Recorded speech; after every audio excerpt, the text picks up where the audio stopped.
Hello bio teachers, this is Judy Sims showing you how to make a Google form for your biology kids. So I'm in my Google Drive. I'm sorry there's background noise because your students are here as we speak. I'm going to click new, and for me where I am, I'm going to have to go to more in order to get to a Google form. So you'll notice this is untitled. I would recommend that you all do your own form so that you all have your own to share. So I'm just going to call this infectious disease form.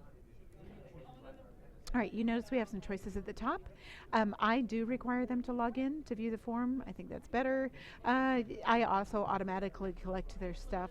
You probably don't need the other ones. You certainly don't need this shuffle question order. You might leave this unchecked because somebody is going to need to do it twice. Okay, so my first question is first name. Probably don't need a help test for that. I'm going to choose that to text. If you have a longer thing, you can put a paragraph text in, but it doesn't need to be. Required question, make sure to do that. Add item. My next question is last name. Once again, I'm going to choose it to text. Once again, I'm going to make it advanced. I'm going to add another item. This one I'm going to say class, period. And on this one, I'm going to change these to choose from a list or one of them. Doesn't matter.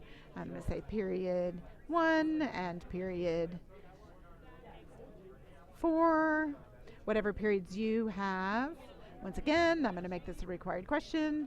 And finally, the last question I'm going to ask is, please paste the URL from Lucid Press in the box below or here, whatever you want to say. You're going to want to take that off multiple choice and change that to text. It could be that you want to make a help text saying, remember to copy and paste is Control C, Control V, or whatever, because kids forget to do that.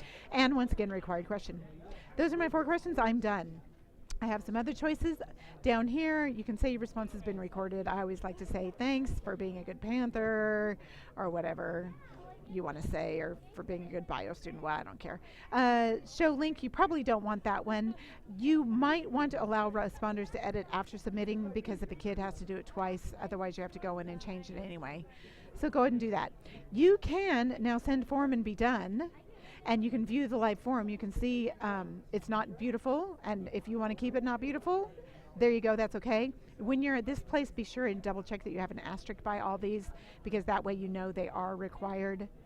And or you can come back over here and you can change your theme, and you can make it cutesy, and you can put your picture in, and you can do all those things, or you can just leave it straight. So once you send form, then you are going to have a URL. This is the URL you can copy and paste to me, and I'll put it on our website, or just put me here and it'll send to me, and then I'll know to put it on the website. If you'd like it on the library website, that would be fine. Notice that when I go back to my Google Drive now, suddenly I have my ID form and my ID responses. Based on what you want, if you want the kids to other kids to look at them, then you're going to want to share it. If you don't want anybody else to look at it, then just leave it alone, and you're the only one that can see it. And there you go, but it'll be right there in the Google Drive.